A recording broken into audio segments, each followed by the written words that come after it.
Eu sou humano e, portanto, nada do que é humano me é estranho.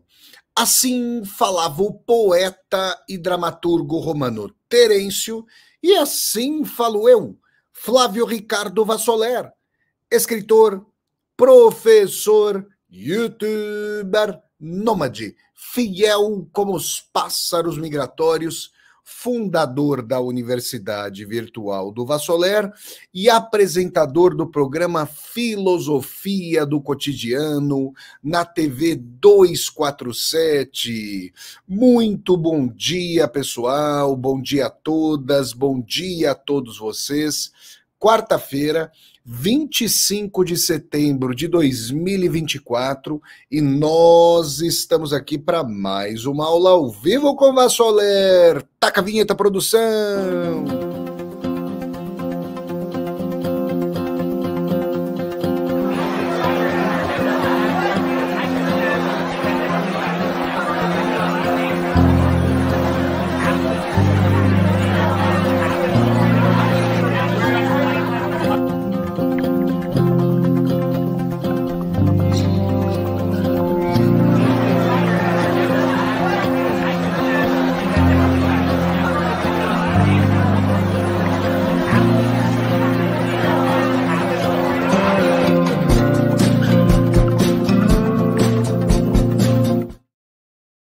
Vamos lá, pessoal.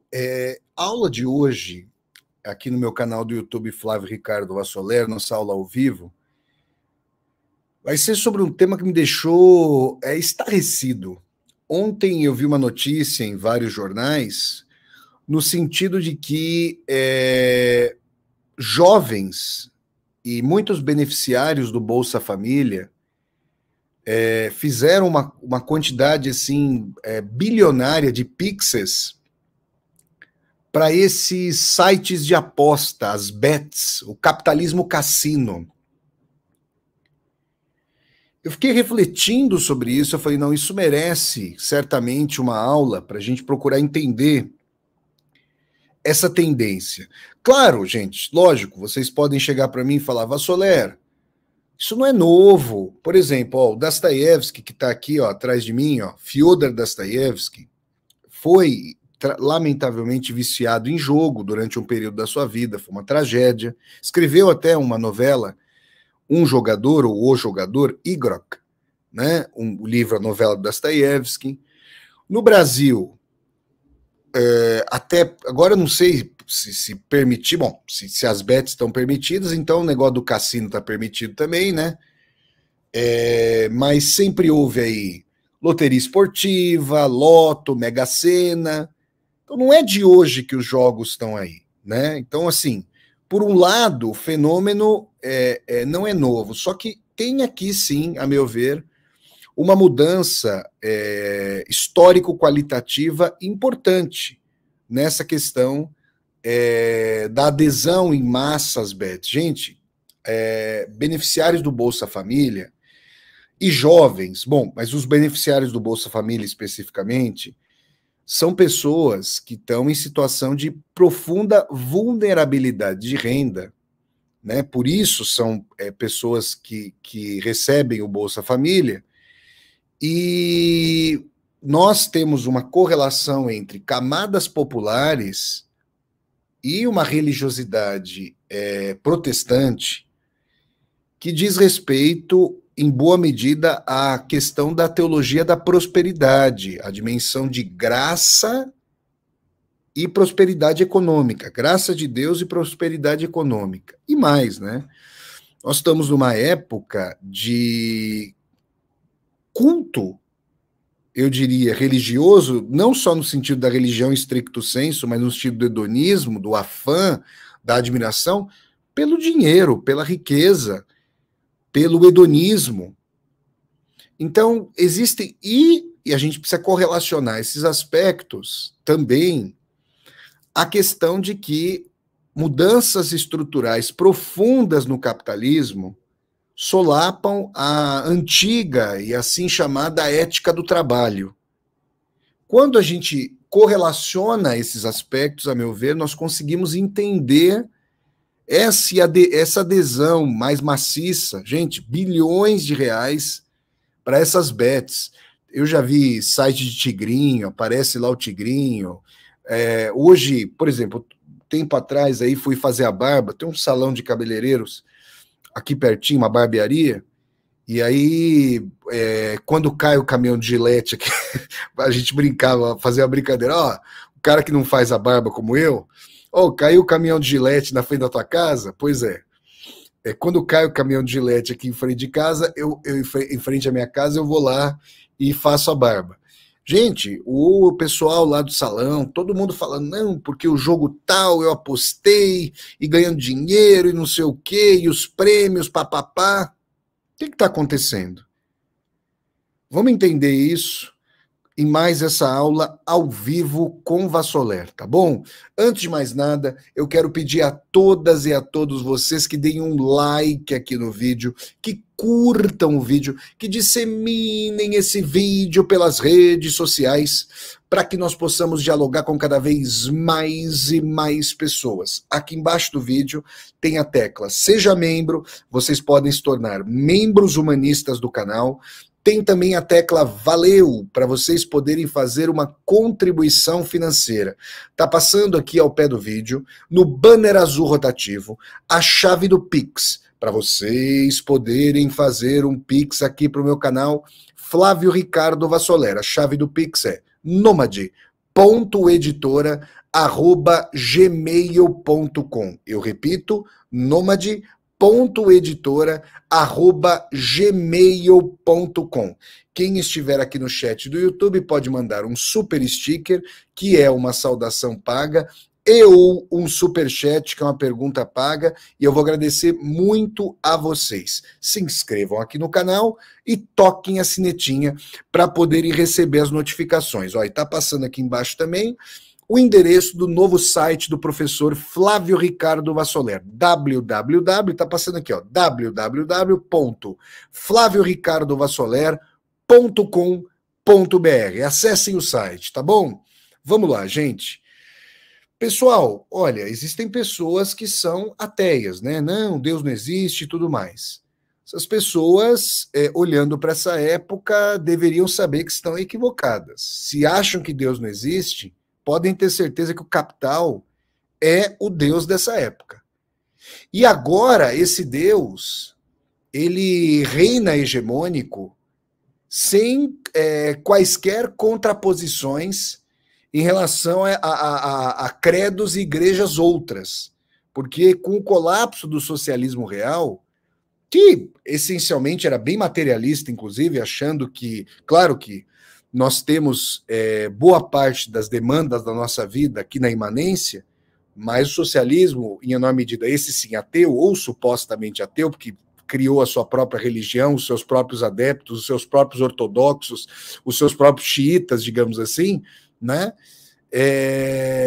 Era profundamente materialista só que fazia um contraponto em relação ao capitalismo. Hoje, sem contraposição, o capitalismo reina soberano em todos os pontos da Terra, e ele tem medidas de transformações estruturais profundas, e a gente precisa entender esses pontos. Vamos lá. Pessoal, quem viveu, como os meus pais, uma época melhor do que a nossa, certamente melhor do que a nossa, para fazer parte da classe trabalhadora. Por que eu digo isso? Os meus pais, como milhões e milhões de brasileiros e brasileiras, pode ser a história dos pais de vocês, pode ser inclusive a história de vocês, os meus pais migraram do interior de São Paulo, da roça, para a cidade grande, no caso o ABC Paulista, onde, em meados ali do século XX, se estabeleceram montadoras, na época do governo Juscelino Kubitschek, né? E eles trabalharam nesse pool de empregos ali no ABC Paulista, nomeadamente em São Bernardo, estabeleceram a vida por lá. Fizeram carreira, né? Minha mãe depois minha mãe acabou se tornando funcionária pública municipal, E meu pai ficou quase 30 anos trabalhando para uma grande montadora, né? Era metalúrgico. Muito bem. O que eu ouvia deles desde pequeno? Vocês devem ter ouvido dos pais de vocês também. Olha, a nossa vida foi dura. Você e sua irmã tiveram infância, adolescência, nunca trabalharam como quando crianças, quando adolescentes. Se Deus quiser, vão fazer faculdade, mas nós fomos muito pobres. A gente teve que trabalhar na roça. A gente penou, a gente comeu o pão que o diabo amassou. Então, o que a gente quer para vocês é o seguinte: nós queremos que vocês estudem, que vocês tenham mais oportunidades. E o estudo planejado, regrado, para depois se voltar para o trabalho sério, vai mudar a vida de vocês.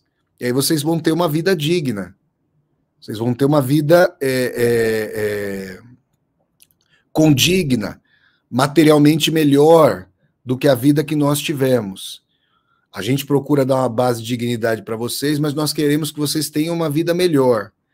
Eu não ouvi, gente, tá? Obviamente que eu vou contar uma outra peculiaridade da minha vida, mas eu não ouvi lá dos meus pais e no meu bairro, que era um bairro de classe trabalhadora, né? Entre os mais pobres e, digamos, a classe média baixa, a gente era classe trabalhadora, então não vivia numa comunidade pobre. Meus pais, sim, tinham sido muito pobres, mas a gente vivia num bairro operário, lá em São Bernardo, e com os direitos trabalhistas, né? Ou seja, 13º salário, PIS/PASEP, férias remuneradas, fundo de garantia por tempo de serviço. Do meu pai, da minha mãe e da minha avó, foi possível para nós comprarmos ali uma casa digna, num bairro operário, e isso liberou parte da renda, de forma muito importante, para pagar, por exemplo, a escola da minha irmã. Eu estudava, olhem só, como minha mãe tinha sido casada uma outra vez, o primeiro marido da minha mãe, meu pai biológico, ele era médico, então ele já tinha uma situação econômica distinta da nossa. Meu pai era um homem de classe média, e ele pagava escolas particulares para eu estudar, onde eu estudei. Aí sim, convivendo com pessoas de classe média alta, eventualmente até pessoas ricas, ali se falava muito do poder do dinheiro, para onde a pessoa viajava, qual carro a pessoa tinha, que tênis a pessoa usava, roupa de marca, o diabo a quatro. Isso não era uma coisa que estava lá no meu bairro e certamente não era algo, graças a Deus, não era algo valorizado dentro da minha casa. O que era valorizado em casa era o trabalho, o estudo, a seriedade para levar a vida, que é uma coisa que eu faço até hoje. Pastor, o que isso tem a ver com o capitalismo das bets e a adesão dos jovens e dos beneficiários do Bolsa Família a esse capitalismo das bets? Calma que eu vou chegar. Estou dando uma volta aqui para vocês entenderem. Gente, essa ética do trabalho, essa ética de um planejamento de vida, de uma estruturação de vida para alcançar mais estudo, para entrar numa boa universidade, que no nosso caso precisava significar universidade pública. Do contrário, a gente não ia poder estudar. Não tinha dinheiro para pagar a universidade e faculdade privada. Então, fazer universidade pública para chegar ao melhor trabalho, tudo isso se ampara numa dimensão de que o capitalismo emprega em massa, explora em massa a classe trabalhadora. Nessa montadora onde meu pai Tadeu trabalhou, por exemplo, havia, em meados da década de 70, gente, cerca de 40 mil, uma empresa só empregava cerca de 40 mil funcionários. Hoje, há bem menos de 10 mil. Isso não é uma mudança adstrita, contingencial em relação a essa empresa. Essa é a dinâmica mesmo do capitalismo. Eu me lembro de passar pela rodovia Anchieta, que cortava lá o meu bairro em São Bernardo do Campo, e passar ao largo dessa montadora quando eu estava indo para o Riacho Grande, ou quando eu estava indo lá, por exemplo, para o litoral, alguma coisa desse tipo, e ver ali no painel da empresa que a linha de produção de determinado veículo estava 100% automatizada, que robôs faziam toda a produção. Ou seja, a automação, ela é uma realidade mesma do capitalismo para otimizar a produção, para aumentar os resultados, desde meados aí da década de 70, com a revolução, com a terceira revolução industrial da microeletrônica, dos computadores, dos robôs. E hoje nós alcançamos o horizonte da quarta revolução industrial, que soma a automação com a inteligência artificial, de modo que os empregos eles já não estão mais garantidos e nós não temos como saber quais empregos, e não só os pouco qualificados, como do meu pai, da minha mãe, da minha avó. Minha mãe era digitadora, minha avó costureira, meu pai metalúrgico. Não fizeram. A primeira geração da nossa família a ir para a faculdade é a nossa. Mas não se trata apenas dos empregos pouco qualificados. Advogados, médicos, engenheiros podem ter vastas áreas das suas respectivas profissões substituídas pela inteligência artificial. Outro dia eu conversava com um amigo meu, advogado, ele dizia, olha, chegou lá um contrato, foi utilizado um contrato feito por inteligência artificial que estava um primor. Olhem só, gente. Então, a questão é que um horizonte ideológico material de uma época, amparado pela ética do trabalho, pela ideologia do trabalho, está ruindo. As pessoas hoje, os jovens, veem um horizonte muito mais contraditório e complicado.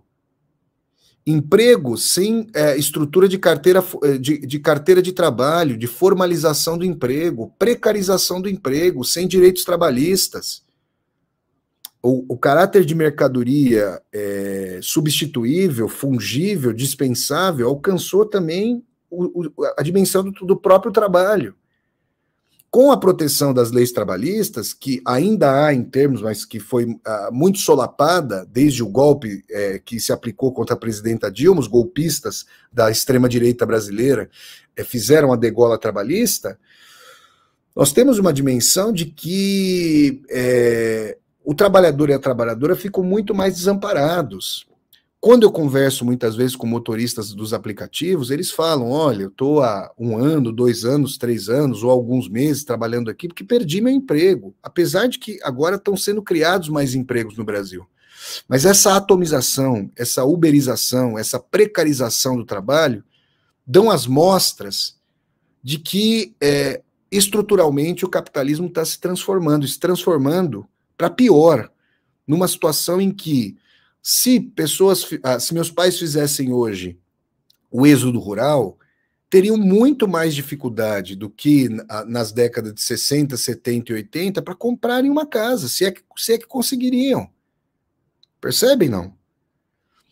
Isso, gente, afeta a percepção que as pessoas têm em relação à importância da universidade, do estudo, do planejamento, da estabilidade, da formação de uma carreira, do planejamento de uma carreira para a estruturação de uma vida. Ah, Vassoler, é aí que você começa a ver aí uma entrada no capitalismo, cassino, no ganho de um dia para noite, do dia para a noite? Sim, nós vamos chegar até aí, vamos chegar.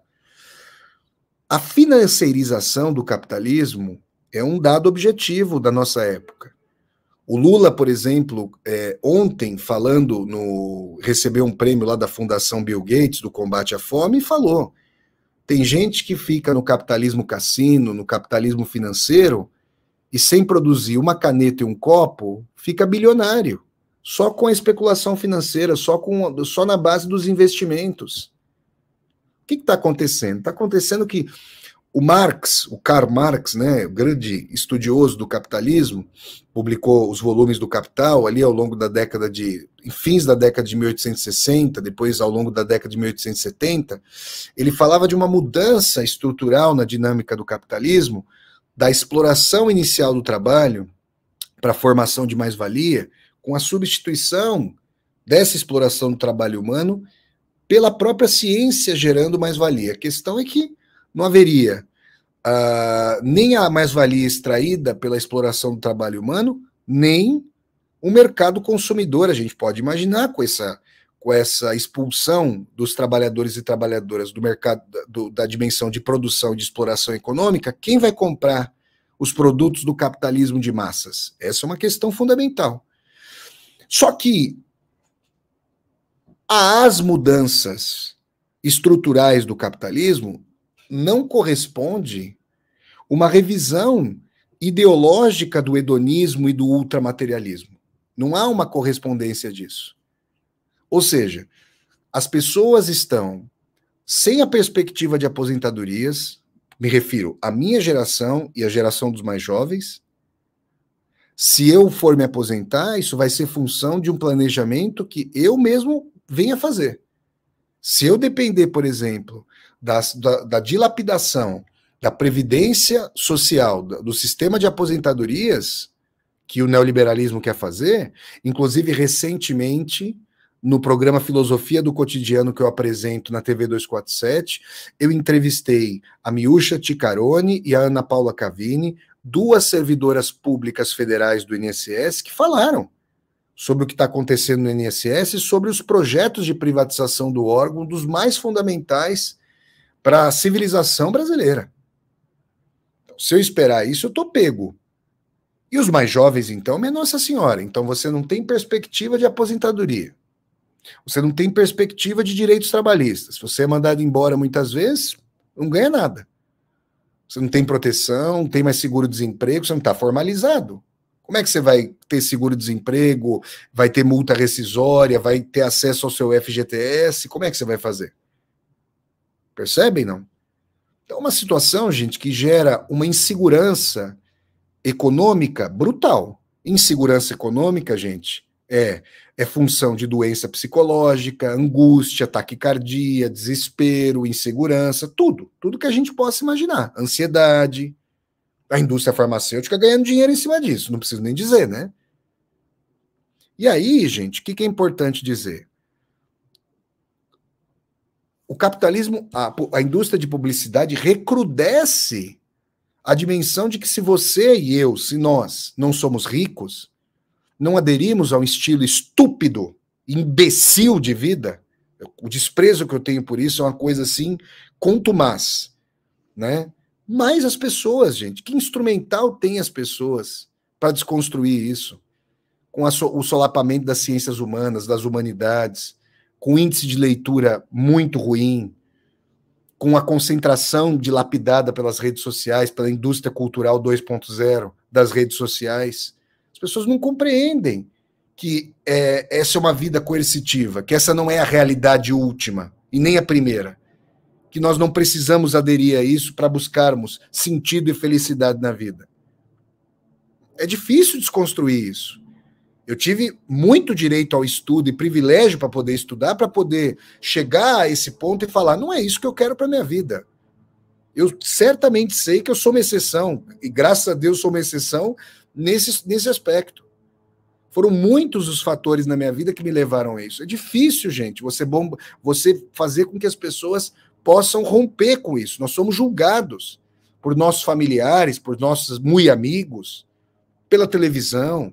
Hoje, com essas redes sociais, a gente vê, às vezes, pessoas postando fotos de lifestyle. Nossa, quando eu vejo esse termo, estilo de vida, eu tenho vontade de vomitar, não é outra questão. Porque as pessoas, ao invés de fazerem uma viagem para conhecer os povos de outros países, a língua, a gastronomia, os costumes, a história, vão para hotéis coisificados para mostrar taça de champanhe, taça de vinho, para mostrar carrão, para mostrar roupa, joias. Aí tem o corpo coercitivamente esbelto, regulam a alimentação. Gente, isso está para muito além da saúde. Nós que não conseguimos praticamente controlar mais nada na vida, dada essa uberização de vários aspectos da nossa vida, essa precarização, somos ainda administrados e bombardeados para controlarmos proteína, carboidrato, açúcares, índices glicêmicos e assim por diante. É triste, gente. E aí, esse bombardeamento ideológico de que se você não for um hedonista, você não transa, você não é benquisto. Aliás, eu não vou falar do amor, você não é amado, porque o amor, que é um sentimento que eu poderia associar à ética do trabalho, há uma época em que havia mais pacificação, planejamento, paciência nas relações humanas, em que a dor era algo trazido para as relações humanas, em que se aceitavam os parâmetros de contrassenso, contraposição, as dificuldades das relações. Não que fossem fáceis, jamais. Mas o valor social atribuía, assim como atribuía a uma carreira algo meritório e longevo, atribuía a um casamento esse mesmo fator. Hoje não. Da mesma forma que poucas pessoas permanecem muito tempo no emprego, mas além de não permanecerem muito tempo no emprego, a questão é que um relacionamento longevo é tido como algo piegas. Você apresenta uma prateleira de seres humanos em aplicativos de paquera e a oferta é tamanha, né, dos produtos humanos, né, que qualquer contrassenso, contraposição, qualquer dissensão, qualquer ruído e dissonância, tchau, troca de pessoa. Troca de roupa, troca de pessoa. E a questão é, então a pessoa, para ser benquista, para existir, além dos dentes perolados, o corpo esbelto, a alimentação coisificada, administrada, a pessoa é toda administrada, né? A pessoa é um homem e uma mulher placa. Já viram o homem placa, mulher placa? Além de tudo isso, tem que ter um padrão de ganho, tem que ter uma casa X, um carro Y, esse padrão todo coisificado. As pessoas não podem aceitar o envelhecimento, as rugas, cabelos brancos. Ó, isso aqui que está acontecendo no meu queixo, ó, não pode aceitar. Tem que tingir cabelo, tem que colocar botox, colocar ácido hialurônico, botox na cara. Não pode envelhecer. Percebem, não? E a correlação de tudo isso é uma vida robusta, válida de ser vivida, bonita, esbelta, bem-sucedida. Aliás, o sucesso é o parâmetro, né? Sucesso. Eu tenho até medo quando uma pessoa deseja sucesso. Por que a pessoa não deseja sentido, felicidade? Não, tem que ser sucesso. Né? Por quê? Porque aí, com esse capitalismo que destrói as bases materiais para que tudo isso aconteça, a aposta, o capitalismo de aposta, a teologia da prosperidade, a dimensão de que a graça de Deus é a riqueza material, quando Jesus Cristo disse nada disso, disse, inclusive, que é mais fácil um camelo passar por um buraco de uma agulha do que um rico entrar no reino dos céus. Então, assim, quando eu vejo cristianismo asseverando riqueza como fator de graça de Deus, eu sei que Jesus Cristo não está ali. Né? Mas, gente, quem diz que se trata, nesse cristianismo ser Jesus Cristo, de ovacionar Deus? De ovacionar valores gregários, coletivos, emancipatórios. Se trata de ovacionar o dinheiro. Então, as bets, as apostas, gente, elas são o parâmetro e a medida para, de uma noite para o dia, de um day trade, fazendo uma aposta. Às vezes uma pessoa juntou um dinheiro, gente, durante boa parte da sua vida. Vai lá, vê um cantor que está num carrão cheio de moças bonitas, está numa mansão, aí o cara fala assim, agora eu vou imitar esse cara, eu vou ganhar esse dinheiro, vou entrar nessa também. Tudo coisificado. Tudo absolutamente coisificado. E o cara perde tudo. Então, se a gente não entender o substrato ideológico, se contrapõe a maior parte de nós. Será que as pessoas conseguem ter essa dimensão? A maior parte de nós não só não vai ficar rico, como a gente vai ter muita dificuldade para tocar a vida, pagar boleto, sobreviver. E isso que eu estou dizendo por parte de coaches farsescos, mentirosos, charlatães, é o famoso pensamento da escassez. Ai, meu Deus do céu. Outro dia eu estava passando perto de um bar humilde, aqui perto de casa. Tava indo para a farmácia e perto da farmácia tem um bar, né? E aí tinha dois camaradas, humildes, chinelo de dedo, havaiana, lá chinelo de dedo, estavam conversando, tomando um rabo de galo. E aí um vira pro outro e fala assim: ô Zé, você tem cabeça de pobre, rapaz. Por isso que você não sai dessa. Você tem que pensar como rico, tem que pensar na abundância, não pode pensar na escassez. A hora que eu ouvi isso, eu falei: meu Deus do céu, esses charlatães do cultismo, essa coisa de vender abundância, mentirosa, obviamente, ela faz a cabeça das pessoas, mas como faz? Gente, em face do desespero, da angústia, da agonia, da insegurança, de não conseguir saber quanto se vai ganhar, não é no fim do mês, é no fim do dia, da semana ou do dia, a pessoa sente um desamparo tamanho que ideias mentirosas, dada a fragilização intelectual, cognitiva, emocional da pessoa, a pessoa adere a um truque, a um ganho mentiroso. Não é à toa que esses coaches estão entrando na política. Nós temos um exemplo tristíssimo para a candidatura da Prefeitura de São Paulo. As pessoas aderem. A pessoa usa um vocabulário teológico-econômico. Aliás, a economia é teologia, a teologia é economia. Você vai prosperar, eu vou ensinar você a prosperar. Algo que se fala na igreja, que se fala na Faria Lima. Você vai ganhar muito dinheiro, você vai ficar rico. Não se trata de ter um bom salário, para você ter uma boa casa, cuidar da sua família, proteger a sua família e passar momentos bons com a sua família, com seus amigos, fazer um churrasquinho. Não. Tem que acumular, acumular, acumular. Quando muito poucos vão fazer isso. Mas é o get rich or die trying. Fique rico ou morra tentando.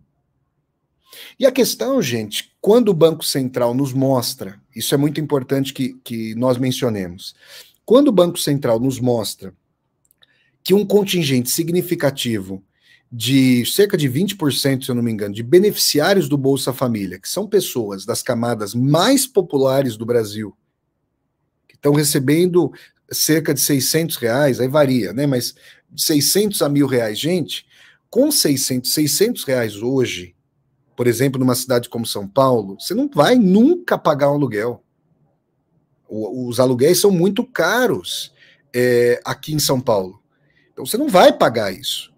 Se pessoas que estão recebendo esse valor do Bolsa Família, que não deveria ser o Bolsa Família, deveria ser o Container Família para lidar aí com as tragédias da desigualdade social no Brasil, né? Mas se essas pessoas estão na lógica da aposta, isso é o sinal. Eu espero, eu quero pedir a vocês que compartilhem essa aula com o Vassoler nos stories, no Facebook, em grupos de WhatsApp, para essa aula chegar. Eu vou mandar também para o pessoal da TV 247, onde eu trabalho, para que essa aula chegue a pessoas do governo federal, pessoas do PT, porque isso deve acender a luz, a lanterna, o farol vermelho, para entender o seguinte: por que camadas populares estão votando na extrema-direita, no Pablo Marçal, no Bolsonaro? Entre outros fatores, além do conservadorismo que tragicamente, historicamente existe entre as camadas populares, eu estou falando porque eu sei, eu venho delas, tem uma questão aqui de uma mudança de mentalidade que tem a ver com uma coligação com a teologia. E com esse capitalismo de apostas, esse capitalismo cassino, hedonista, amplamente disseminado como índice de sociabilidade, de graça de Deus, como índice de felicidade.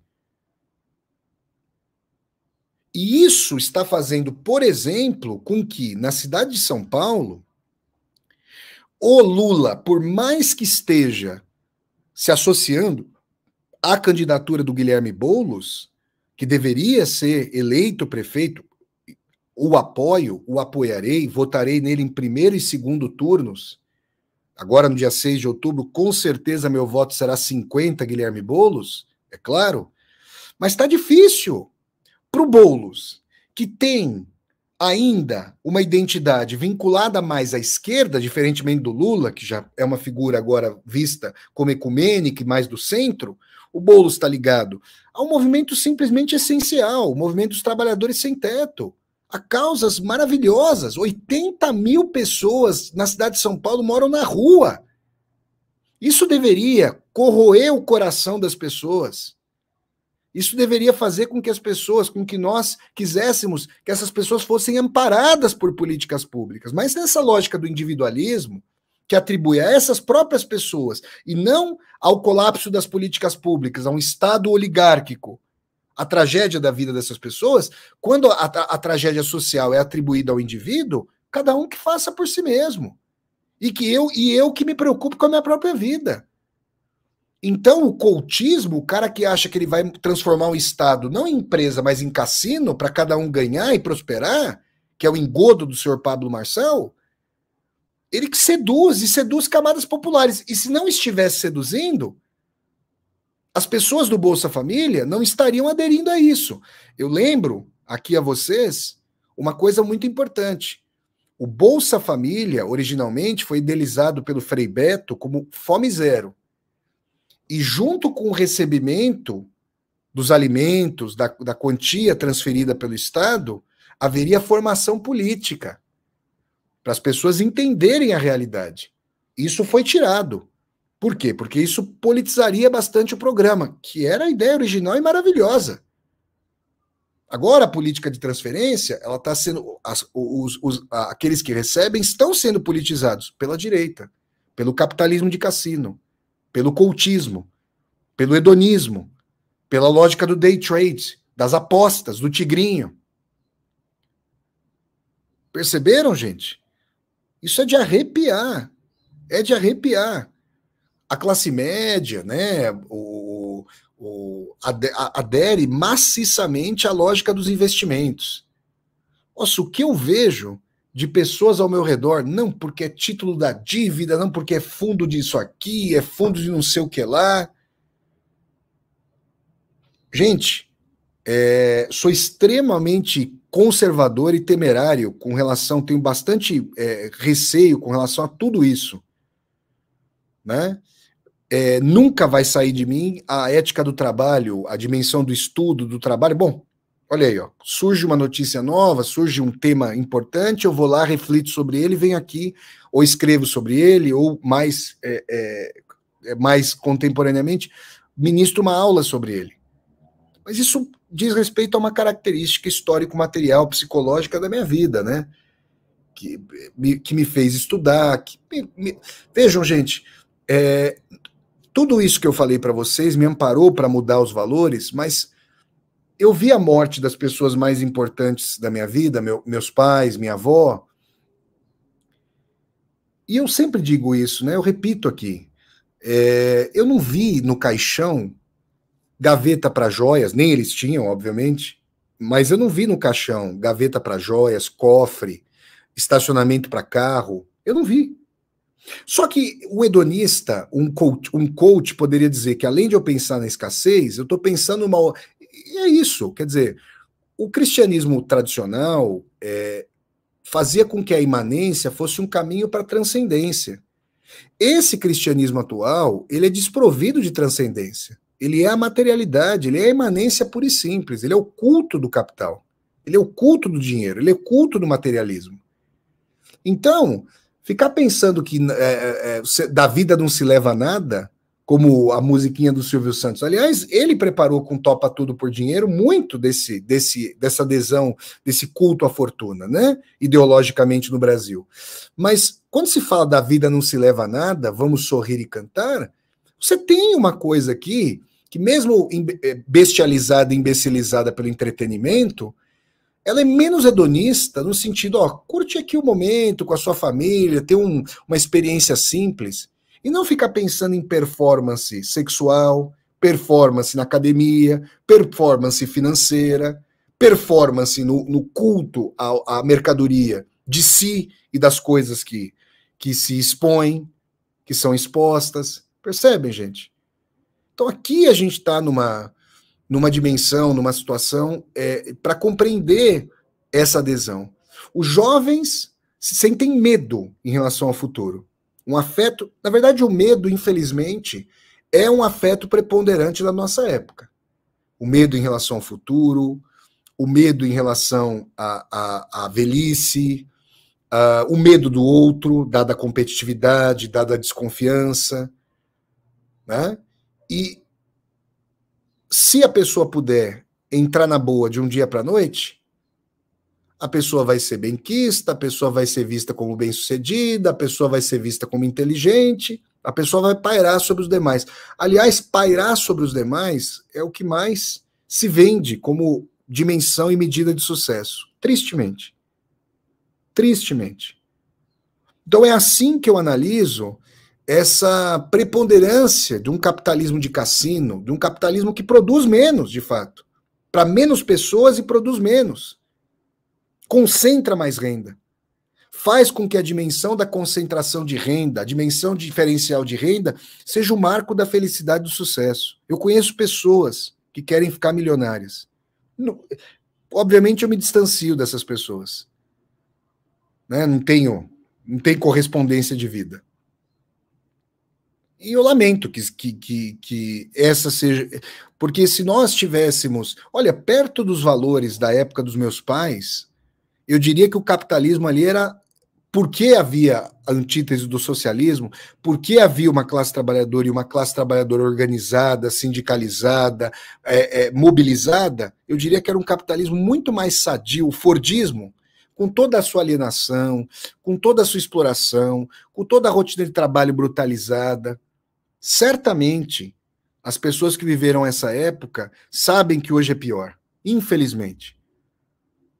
Então, os jovens de hoje, mesmo nos países ricos, Europa, Estados Unidos, sabem que não vão ter a dignidade de vida que seus pais tiveram.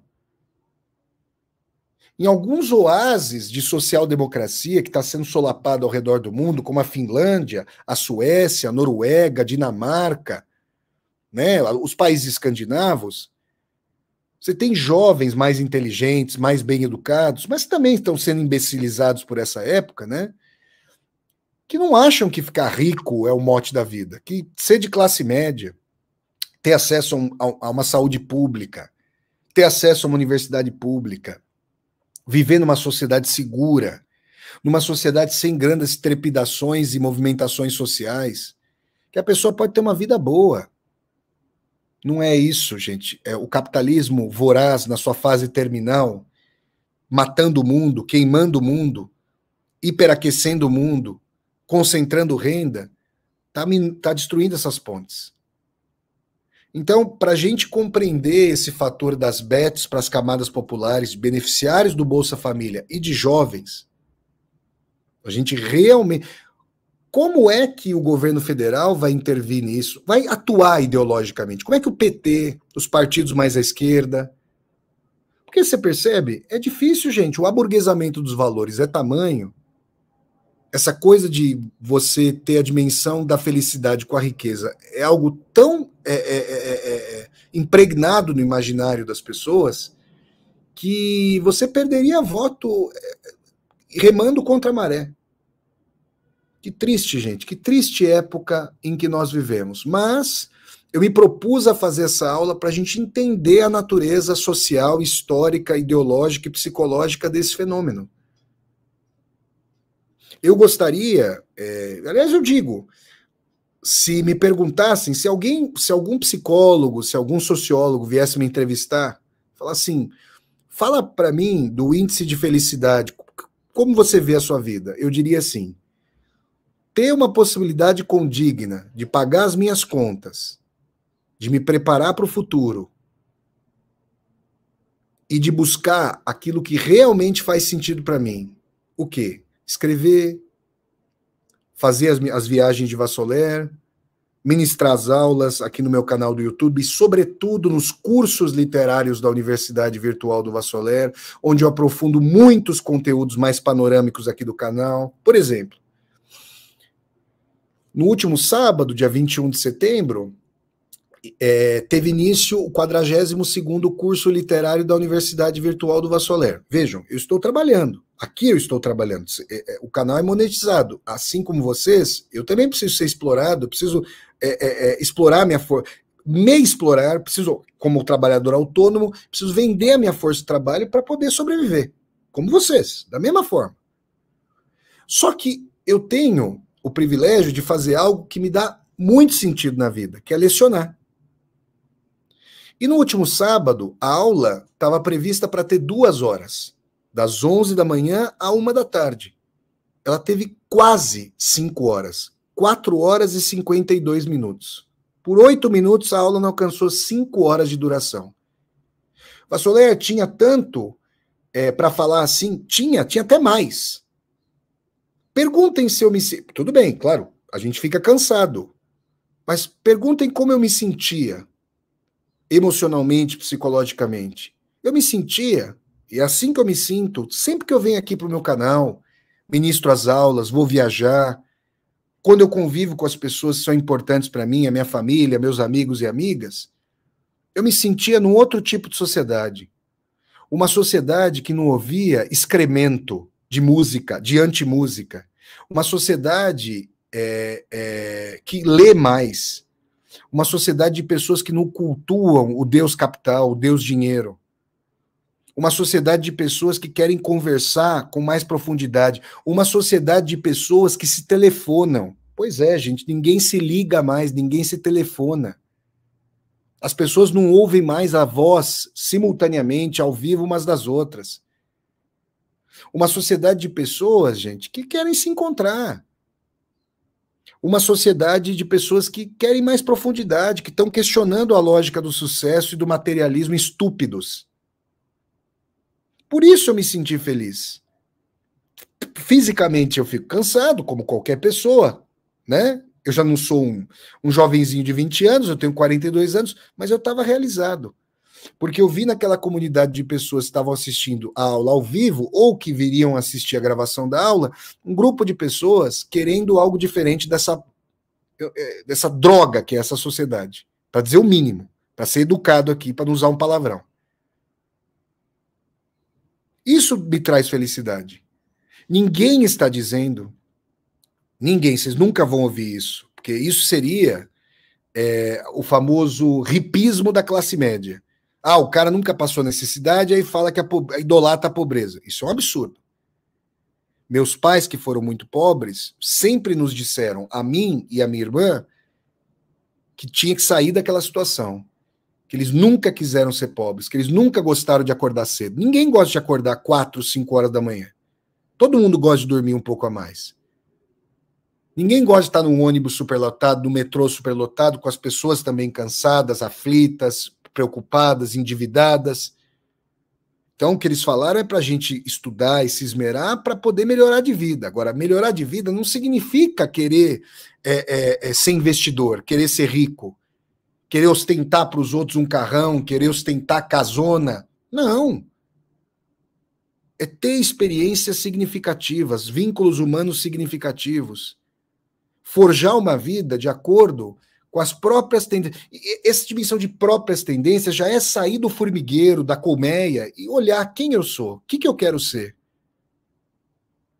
Bom, essas foram as questões que forjaram a minha vida, que me fizeram buscar o que eu busquei. Eu gostaria de estar numa sociedade em que as pessoas tivessem uma condição tal para falar, será que eu quero o que a manada tá sendo insuflada e chicoteada a querer? Essa seria a construção de uma vida. O capitalismo atual, ele não é só eticamente deplorável, lamentável. Ele não é só abjeto e abominável. Ele é feio, sobremaneira feio. Ele é horroroso. Ele destrói. Estava conversando aqui com a nossa querida Tânia Clemente, candidata à Prefeitura de Bragança Paulista, no interior de São Paulo. Está aqui a nossa querida Thelma Guelpa. Um forte abraço para a Thelma Guelpa, mandando um abraço aqui a todo mundo. Forte abraço a Thelma. Estava conversando com a Tânia, e ela dizendo que uma praça histórica, com árvores lindas, no centro de Bragança Paulista, nas imediações aqui de São Paulo, passou por uma reforma neoliberal, ficou anos fechada e depois fizeram aquela... Gente, como a arquitetura atualmente, as casas, elas não têm vida. Elas são envidraçadas, plastificadas. Elas não incorporam as cores, a beleza. Elas são impessoais. Você entra para esses bairros mais novos do neoliberalismo, aqueles prédios envidraçados, portentosos, fálicos, sem uma dimensão, sem um rosto humano, sem humanidade. Que saudade das casinhas que ficavam ali com a porta virada para a rua. A violência já não permite isso, né, gente? Hoje você precisa de guarita, precisa de condomínio, não é isso? Eu mesmo moro aqui num condomínio com 2 prédios. Triste, gente. São mudanças tristes. Mas, se vocês chegaram aqui ao meu canal do YouTube, Flávio Ricardo Vassoler, vocês são insatisfeitos, insatisfeitas como eu. Senão não estariam aqui. Senão estariam aí vendo coach vendo religião de endinheiramento, coach de endinheiramento, estariam pensando fora da escassez, essas pataquadas, essas tristes mentiras que são vendidas para as pessoas desesperadas, angustiadas e pré-fabricadas. Triste, gente. Então, vamos pensar, gente, vamos usar o nosso pensamento para nos ajudar. Se você está numa situação que você tem um emprego, já levanta a mão para os céus. Vale a pena, gente? Hoje precisa ter um carro? Contem para mim, precisa ter carro hoje. Realmente precisa ter um carro hoje, gente? Pô, tem transporte público em São Paulo. Tem transporte público. Hoje tem formas diversas de você... Bom, tem o ônibus, tem aplicativo, você pode tomar você pode tomar um transporte. Às vezes, gente, com o valor que está chegando no transporte público, às vezes um transporte por aplicativo tem valor parelho. Carro implica IPVA, carro implica seguro, carro implica gasolina. Não é verdade? Poxa, deslocar uma massa de dinheiro disso para fazer uma viagem, conhecer uma cidade nova, um país novo, conhecer uma outra realidade, ou ter um jantar significativo com amigos, ou comprar um livro, alugar um filme, ter uma dimensão de uma experiência profunda, o imaterial para além do material. Ah, mas ninguém vai ver. Então, se você pensa assim, o centro de gravidade seu não está em você, está no que os outros olham do que você faz. Triste, hein? A pessoa é cativa da expectativa do outro. Gente, nós nunca vamos suprir isso. Por que as pessoas estão insufladas a quererem mais e não a se encontrarem? Aquilo que nós realizamos em função do olhar do outro sempre vai gerar. Comprou esse carro, hein? Mas fulano tem outro aqui que é melhor, hein? E por aí vai. É isso aí, gente. Essa é a análise que eu procurei trazer para vocês desse triste fenômeno do capitalismo de cassino, do capitalismo de apostas, das bets, triste fenômeno da nossa época, insuflando jovens ao desespero, ao hedonismo, ao imediatismo, nas amizades, nas anti-amizades, nas anti-relações amorosas, no medo em relação à situação do estudo, do emprego, desvalorizando faculdade, porque, isso aí, faculdade já não dá emprego, por que eu vou fazer? Tem muita gente que está pensando assim hoje. Eu vou tentar ir para o capitalismo de aposta, investimento, prosperar, ter uma esperteza para vender alguma coisa. Né? Tá bom, gente? Ó, a Madalena falando aqui também, ó. Que saudade das casinhas. Gostou, né, dessa lembrança? Pois é, Madalena. Pois é, né? Bela época em que essas casas, com a porta voltada para a rua, existiam. A especulação imobiliária está passando literalmente o trator, o guindaste em cima dessas casas para levantar esses prédios horrorosos que devastam os bairros, que tornam os bairros impessoais, tristes, vazios, sem alma, privatizam todos os espaços. É isso aí, gente.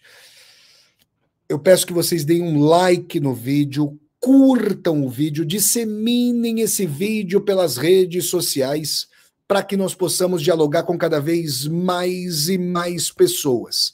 Aqui embaixo do vídeo tem a tecla Seja Membro, vocês podem se tornar membros humanistas do canal, isso ajuda muito aqui o meu canal do YouTube, Flávio Ricardo Vassoler.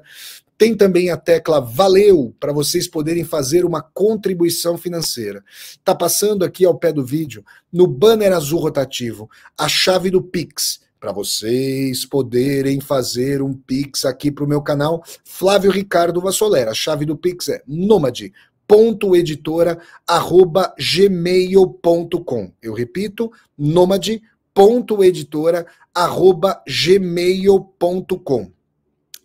Tem também, se inscreva aqui no canal e toque a sinetinha para poderem receber as notificações. Acessem também o site, hein, gente? www.flavioricardovassoler.com.br. Tá bom, gente? É isso. Muito obrigado pela audiência de vocês e fim da mais uma aula com Vassoler. Taca a vinheta, produção!